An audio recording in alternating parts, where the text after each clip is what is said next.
Bismillahirrahmanirrahim. Assalamualaikum warahmatullahi wabarakatuh. Alhamdulillahi rabbil alamin. Allahumma fasalli wa sallim ala sayyidina wa nabiyyina wa maulana Muhammadin sayyidil anbiya'i wal mursalin wa ala alihi wa ashabihi wa azwajihi wa dhurriyyatihi wa man tabi'ahum bi ihsanin ila yaumiddin, amma ba'du. Bapak Ibu para jamaah sekalian yang disayangi Allah dan dicintai Allah, sebelum kita melanjutkan pelajaran kita, kami beritahukan bahwa Pondok Pesantren Kesetaraan Salafiyah Al-Islami Nurul Anwar Amburawang Darat yang kami bina sudah siap membuka pendaftaran santri baru tahun 2025-2026 dari tingkat ula, ustad dan ulia atau tingkat SD, SMP dan SMA. Kemudian juga insyaallah kalau tidak ada halangan dan sesuai jadwal, kami akan membawa rombongan umrah kembali di tanggal 25 November 2024. Dan kami sampai sekarang masih membuka pendaftaran keberangkatan umrah untuk bulan November, Desember 2024, Januari dan Februari 2025. Kami buka harganya selama 12 hari sampai 14 hari. Dari Balikpapan harganya 29 juta. Hari ini tadi hari terakhir 28 juta. Nah, sekarang bernaik lagi harganya menjadi 29 juta. Siapa tahu ada yang kepingin berangkat di bulan November, Desember atau Januari, Februari 2025, maka insyaallah kami siap membantu niat para jamaah semuanya. Baiklah, mari kita lanjutkan pelajaran kita di dalam kitab Qisasul Anbiya yang dikarang oleh Al-Imam Ibnu Katsir rahimahullahu taala wa nafa'na bihi wa bi ulumihi fid dharain amin. Setelah kita membahas tentang karunia Allah yang Allah berikan banyak sekali kepada Bani Israel, salah satunya adalah mereka mendapatkan al-manna wa salwa. Al-manna makanan manis, warnanya putih dan rasanya seperti madu. Kemudian as-salwa itu adalah burung, dan ada yang mengatakan itu burung puyuh. Itu datang langsung dari langit setiap hari seperti itu. Nah, kemudian kita sambung lagi pelajarannya. Sekarang permintaan, ya, judulnya sekarang adalah permintaan Nabi Allah Musa alaihissalatu wassalam agar beliau bisa melihat zat Allah subhanahu wa ta'ala yang maha hakiki. Kita tahu Allah subhanahu wa ta'ala tidak menyerupai dengan makhluknya. Laisa kamitslihi syai'un wa huwas sami'ul basir. Allah tidak menyerupai dengan syai', dengan sesuatu apapun. Wa huwas sami'ul basir, dan Allah itu maha mendengar lagi maha melihat. Allah tidak berhajat dengan tempat. Allah tidak berada di atas arsy. Kalau Allah dikatakan berhajat kepada tempat, Allah berada di atas arsy, maka timbul pertanyaan, ketika Allah belum menciptakan arsy, di mana Allah? Nah, supaya tidak musyabbahah atau musyabbiha, orang yang suka menyamakan Allah dengan makhluk, ya, kaum musyabbiha ini, ya, musyabbiha, kaum musyabbiha, maka kita katakan arsy itu bukan tempatnya Allah, tapi adalah arsy itu kekuasaan Allah. Allah menguasai arsy, karena para ulama mengatakan ciptaan Allah yang paling besar itu adalah arsy. Dan kita makhluknya sebagai manusia biasa tidak mengetahui bagaimana bentuk arsy itu. Kalau Allah Ta'ala menciptakan arasnya yang begitu besar dan dikatakan adalah makhluk yang paling besar dari ciptaannya, lalu bagaimana yang kecil-kecil ini? Allah bisa menguasai arsy tersebut, apalagi yang kecil. Jadi kita tidak boleh mengatakan Allah duduk di atas arsy, itu kaum musyabbihah. Ya, musyabbihah yang suka menyamakan Allah dengan makhluknya. Nah, ada yang juga parah, Allah bermata, Allah bertelinga, Allah berkaki, Allah bertangan katanya. Ini namanya kaum mujassimah. Kaum mujassimah. Kalau seperti itu nanti apa bedanya dengan makhluk? Ya, ini ada dua yang alirannya salah. Mujassimah dikatakan Allah itu berbentuk, bertangan, bermata, berkaki. Nah, ini parah ini. Nah, kalau musyabbihah, dia mengatakan Allah tidak bermata, tidak apa, tapi dia mengatakan Allah berhajat kepada tempat. Ini namanya musyabbihah, menyamakan zat Allah dengan makhluk. Ada yang mengatakan Allah itu katanya bertangan, tapi tangannya tidak seperti makhluk katanya. Nah, ini bahaya nih. Allah punya mata katanya, tapi matanya itu tidak seperti makhluk. Jadi bentuk matanya Allah itu tidak sama dengan makhluk. Nah, ini namanya musyabbihah. Musyabbihah. Nah, kalau yang tadi mujassimah menyamakan zat Allah dengan bentuk makhluk. Allah itu juga punya mata, Allah punya kaki, tapi tidak diterangkan bagaimana bentuknya. Ini mujassimah. Kedua-duanya salah ini. Laisa kamitslihi syai'un wa huwas samiul basir. Allah tidak menyerupai dengan sesuatu apapun juga. Sesuatu itu apa? Sesuatu ya berarti sesuatu yang berbentuk, berwarna, bisa di atas, bisa di bawah. Itu kita tidak boleh menyerupakan zat Allah dengan seperti itu. Lalu gimana? Ini kalau belajar tauhid nih ya. Orang yang belajar tauhid, sifat 20 wujud, qidam, baqa, mukhalafatu lil hawaditsi, qiyamuhu bi nafsihi, wahdaniyat, qudrat, iradat, ilmu, hayat, sama, basar, kalam, mutakallimah ya. Sami'an basiran sampai mutakallimah, itu semuanya adalah bukan menceritakan, bukan membahas tentang bentuknya Allah, bukan. Tapi yang membicarakan, membahas tentang sifatnya Allah. Nah, mata umpama Allah tidak punya mata, kita punya mata, kita berbentuk punya mata ini. Kita punya mata dan mempunyai sifat mata ini adalah bisa melihat. Allah tidak punya mata. Yang dibahas bukan bentuk matanya, karena memang tidak bermata Allah, tapi sifat dari mata itu adalah melihat. Karena Allah tidak bermata, maka tidak dibahas itunya. Yang dibahas tentang sifatnya, melihat. Basira, Allah maha melihat. Melihatnya Allah pun juga berbeda dengan sifat melihatnya makhluk. Allah melihat tidak perlu pakai alat. Allah melihat tidak perlu pakai mata. Penglihatan Allah tidak terhalang dengan apapun juga. Jadi sifatnya itu.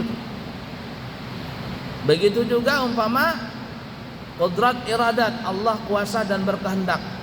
Kalau kita ini qudrat iradat kita ini berkaitan dengan tangan, dengan kaki. Ya, dengan tangan dan kaki. Itu biasanya kita punya kehendak, punya gerak. Karena Allah tidak bertangan, tidak berkaki, yang dibahas bukan tangan. Karena Allah tidak berbentuk, maka yang dibahas adalah sifat, yaitu kekuasaan dan kehendak Allah. Kekuasaan dan kehendak Allah tidak ada intervensi dari yang lain. Tidak ada yang menekan-nekan Allah Ta'ala, tidak ada yang membujuk-bujuk Allah Ta'ala. Nah, kehendak Allah, kekuasaan Allah terserah Allah. Nah, jadi belajar sifat 20 itu adalah membahas tentang sifat, tidak pernah membahas tentang bentuk zat Allah Ta'ala. Penting itu belajar ya. Wujud, qidam, baqa, mukhalafatu lil hawaditsi, qiyamuhu bi nafsihi, wahdaniyat, qudrat, iradat, ilmu, حيت سمع بصر كلام قديرا مردا علما حيا سمعا بصيرا متكلما. Dan ini namanya faham ahli sunnah wal jamaah. Keluar dari ahli sunnah wal jamaah ini masuk musyabbihah, kaum musyabbihah yang menyerupakan zat Allah itu dengan makhluk. Allah berada di atas aras, Allah bisa turun ke langit, bisa turun ke bumi. Apa ya ini? Ya, tidak boleh seperti itu. Ada yang mengatakan bagaimana itu? Nabi Muhammad SAW waktu Isra Mi'raj bertemu dengan Allah Ta'ala, ya, di sana, di atas langit ketujuh. Bukankah itu Allah bertempat di aras? Jawabannya adalah itu bukan tempatnya Allah, tapi itu tempatnya Nabi Muhammad. Kalau seandainya Allah di atas aras, bagaimana dengan Nabi Ibrahim? Wa qala inni dhahibun ila rabbi sayahdin. Aku mau ketemu dengan Tuhanku, minta petunjuk dengan Tuhanku. Kemana Nabi Ibrahim minta petunjuk kepada Allah? Minta petunjuknya Nabi Ibrahim kepada Allah bukan ke langit, ke Baitul Maqdis. Begitu juga yang kita akan bahas ini. Nabi Musa ingin melihat Allah Ta'ala. Ya Allah, aku ingin melihatmu. Kata Allah Ta'ala, kalau ingin melihatku, ya sudah, kamu datang ke Tur Sina, Gunung Sinai. Bukan berarti Allah di Gunung Sinai, bukan berarti Allah di Baitul Maqdis, bukan berarti Allah di langit. Kita umpama sebagai umat Nabi, kenapa kita ingin berusaha, kepingin sekali ingin berumrah, ingin berhaji, datang ke Baitullah? Apakah itu rumahnya Allah? Baitullah kan ya, bait, rumah Allah. Apakah rumahnya Allah itu? Bukan, itu bukan rumahnya Allah. Tetapi tempat kita untuk bermunajat kepada Allah. Allah tidak berhajat kepada rumah, Allah tidak berhajat kepada Ka'bah, tidak berhajat kepada aras, tidak berhajat kepada Tur Sina, tidak berhajat kepada Baitul Maqdis. Tidak. Itu tempat kita. Allah mengatakan, "Hai Ibrahim, kalau engkau ingin bertemu denganku, tempatmu di Baitul Maqdis. Kalau ingin minta hidayah kepadaku, bermunajat kepadaku, tempatmu di Baitul Maqdis." Nabi Musa, kalau ingin engkau bermunajat kepadaku, tempatmu adalah di Tur Sina. Nabi Muhammad, kalau ingin engkau bertemu denganku, tempatmu adalah di atas aras.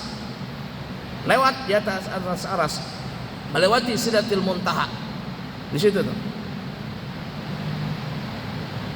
Kita, kata Allah Ta'ala, kalau engkau ingin bermunajat kepadaku, doa yang paling mustajab, kata Allah, datangi rumahku, Baitullah. Baitullah, Ka'bah Al-Musyarrafah. Kenapa? Itu tempat kita. Sekali lagi, Allah tidak berhajat kepada tempat yang kita sebutkan tadi. Itu bukan tempatnya Allah, tapi tempat kita. Sama umpama logikanya begini ya. Kita ingin menjamu tamu. Tamu kehormatan umpama.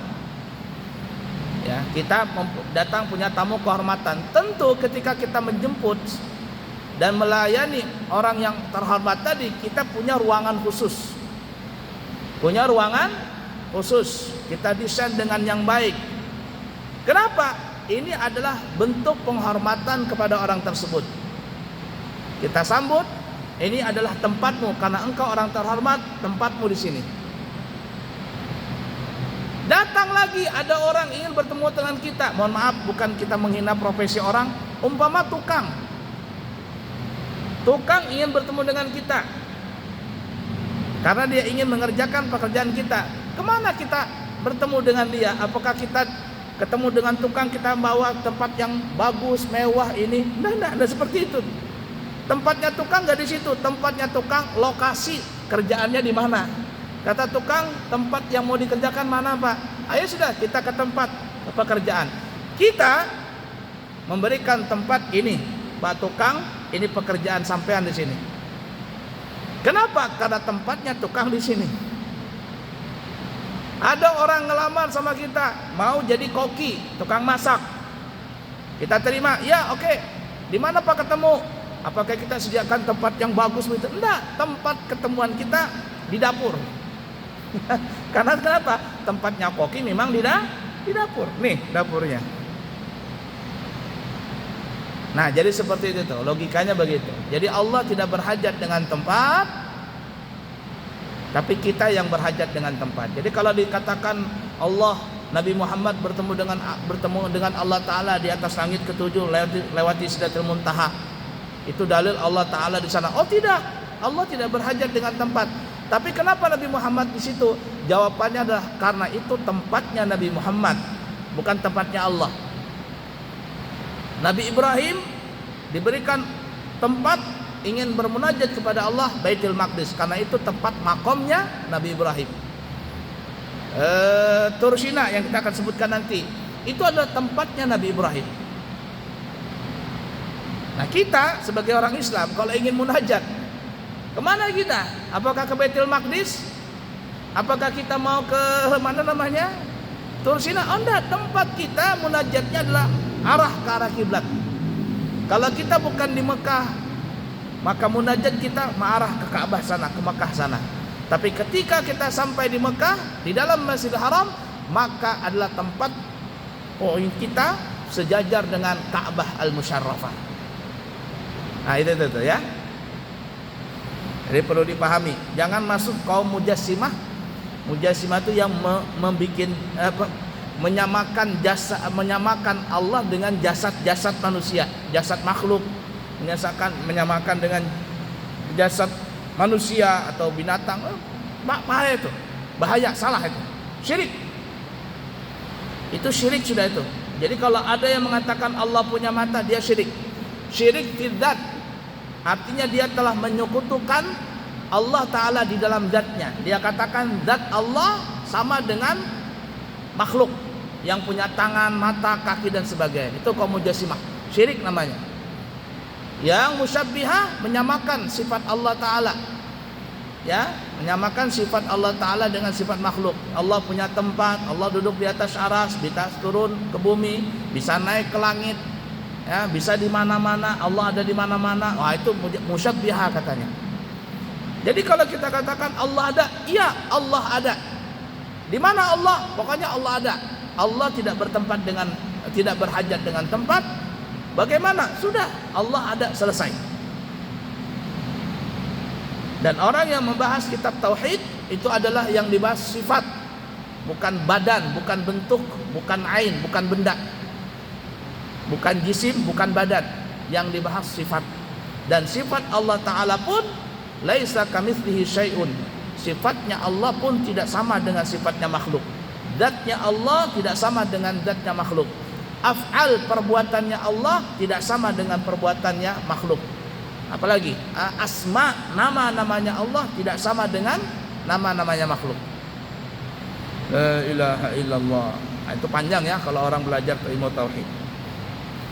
Baik, kita kembali.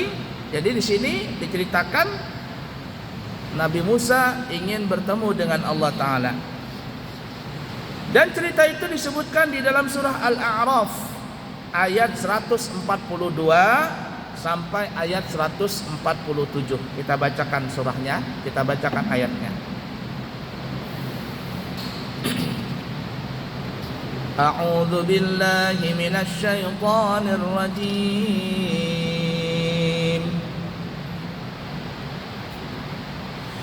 وواعدنا موسى 30 ليلة وأتممناها ب10 فتم ميقات ربه 40 ليلة وقال موسى لأخيه هارون اخلفني في قومي وأصلح ولا تتبع سبيل المفسدين ولما جاء موسى لميقاتنا وكلمه ربه قال رب أرني أنظر إليك قال لن تراني ولكن انظر إلى الجبل فإن استقر مكانه فسوف تراني فلما تجلى ربه للجبل جعله دكا وخر موسى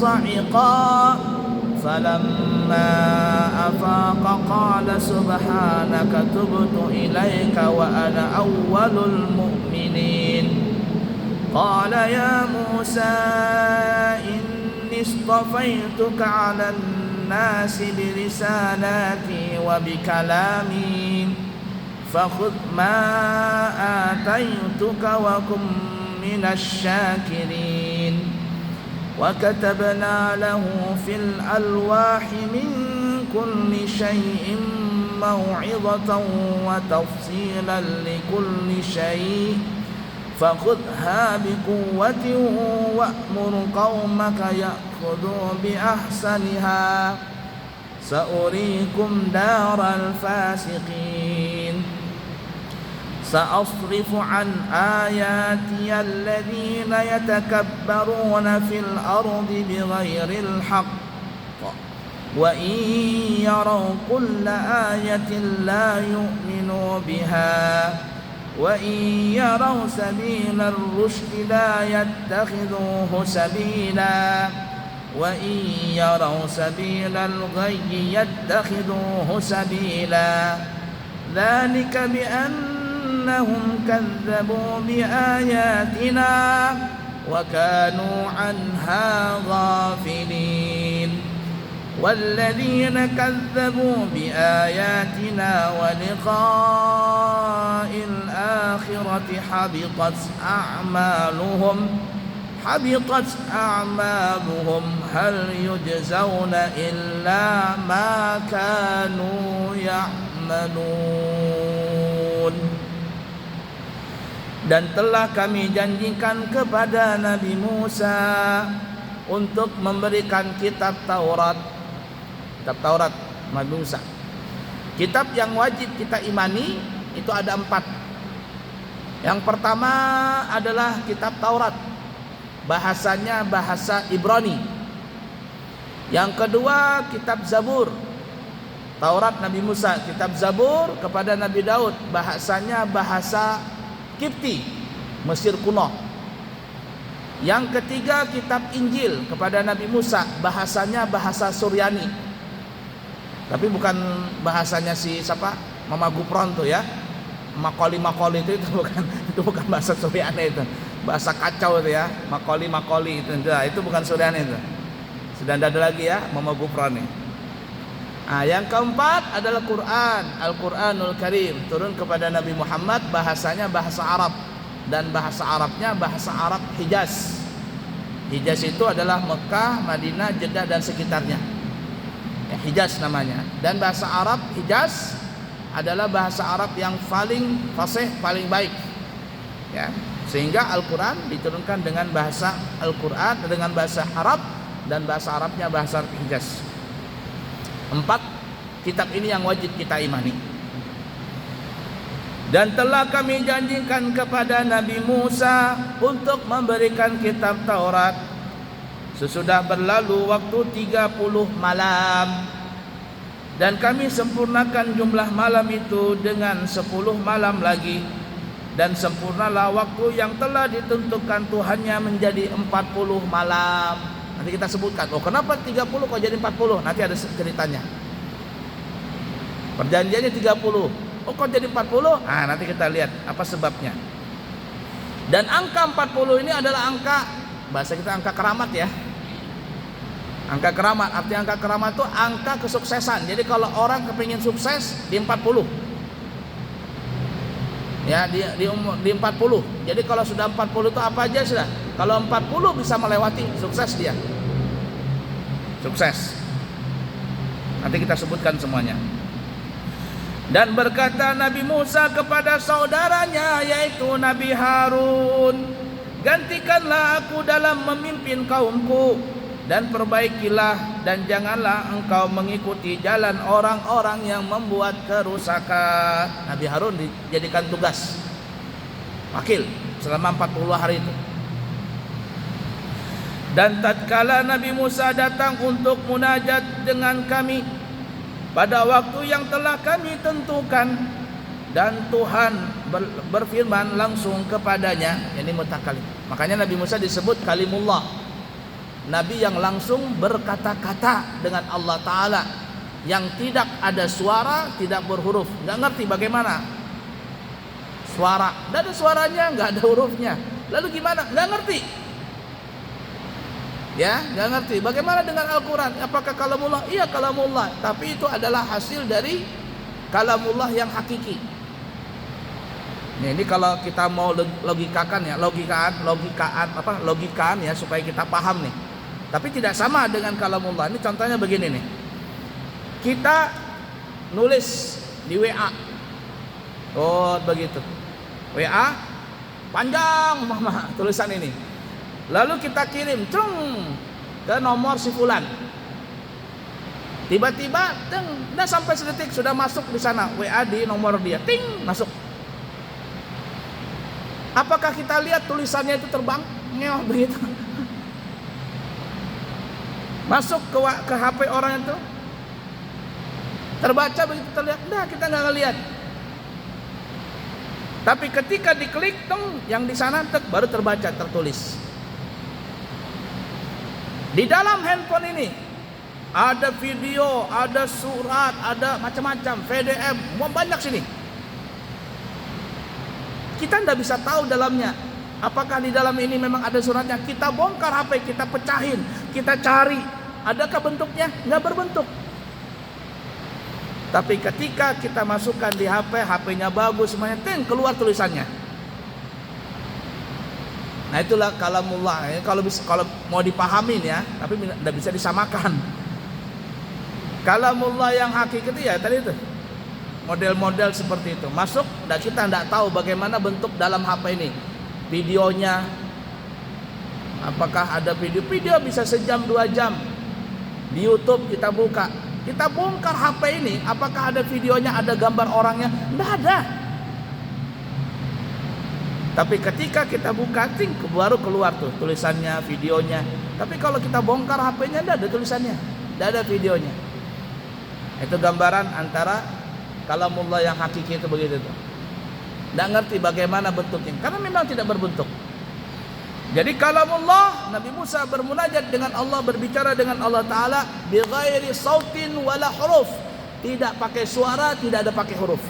Bagaimana? Wallahu alam, Allah saja yang maha tahu.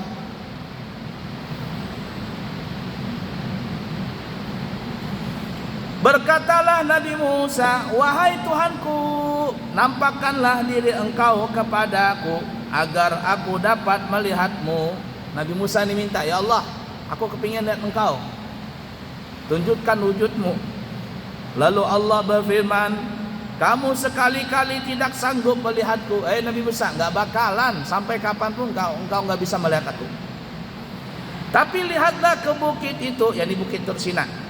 Maka jika ia tetap di tempatnya sebagai sedia kala, niscaya engkau dapat melihatku. Bahasa kitanya Allah tes dulu. Nabi Musa, kalau kamu ngotot ingin melihatku, kamu lihat gunung Tursina itu dulu. Lototin itu. Itu yang gunung Tursina pecah dia. Ada yang mengatakan pecah 2, begitu. Ada yang mengatakan pecah ke atas, ke bawah. Ada yang mengatakan pecah hancur, buang. Kalau gunung meletus kan cuma di ujungnya aja meletus. Ini bukan meletus lagi, pecah, buang. Tersungkur Nabi Musa, kaget, lalu jadikan satu lagi, Dah kuat Nabi Musa. Nah, kata Allah Ta'ala, ngelihat gunung aja ndak bisa, ndak tahan, apalagi ngelihat datku. Bukan Allah tidak bisa dilihat, tapi kita yang tidak mampu melihat Allah. Jangan sok-sokan melihat Allah Ta'ala. Kita lihat matahari aja ndak kuat mata kita, bagaimana melihat Allah Ta'ala? Begitu juga Nabi Musa, kamu melihatku, kata Allah Ta'ala, coba dulu lihat gunung Tursina, bisa enggak? Enggak mampu. Nah, jangan coba-coba.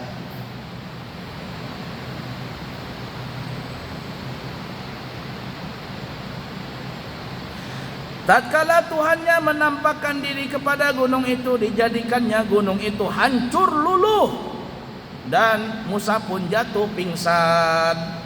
Maka setelah Nabi Musa sadar kembali, dia berkata, Maha suci engkau ya Allah, aku bertobat kepada engkau dan aku orang yang pertama kali beriman. Jadi mempercayai ya. Allah Ta'ala berfirman, wahai Nabi Musa, sesungguhnya aku melebihkan engkau dari manusia yang lain di masamu. Karena Nabi Musa hidup di masa itu, maka Nabi Musa yang paling mulia untuk membawa risalahku dan untuk berbicara langsung denganku. Sebab itu berpegang teguhlah kepada apa yang aku berikan kepadamu, dan hendaklah engkau termasuk orang-orang yang bersyukur. Dan telah kami tuliskan untuk Nabi Musa pada lauhulnya, yakni pada kitab Taurat, segala sesuatu sebagai pelajaran dan penjelasan bagi segala sesuatu. Maka kami berfirman, berpeganglah kepadanya dengan teguh dan suruhlah kaummu berpegang kepadanya, yakni perintah-perintah Allah dengan sebaik-baiknya. Nanti aku akan memperlihatkan kepadamu negeri orang-orang yang fasik. Aku akan memalingkan orang-orang yang menyombongkan dirinya di muka bumi tanpa alasan yang benar dari tanda-tanda kekuasaanku. Mereka jika melihat tiap-tiap ayatku, mereka tidak akan beriman kepadanya. Dan jikalau mereka melihat jalan yang membawa kepada petunjuk, mereka tidak mau menempuhnya.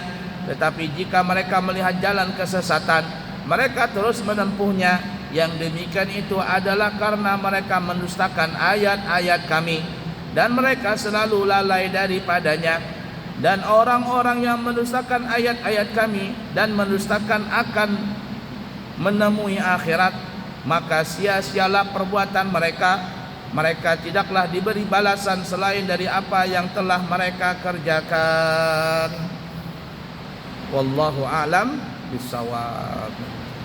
Insyaallah nanti kita sambung lagi ya, insyaallah. Cukup sekian dulu.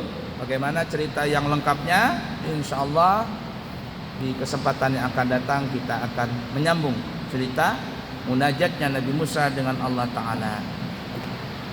Semoga ada manfaatnya. Subhanakallahumma wa bihamdika asyhadu an la ilaha illa anta astaghfiruka wa atubu ilaihi. Wa akhiru kalam, wassalamu alaikum warahmatullahi wabarakatuh.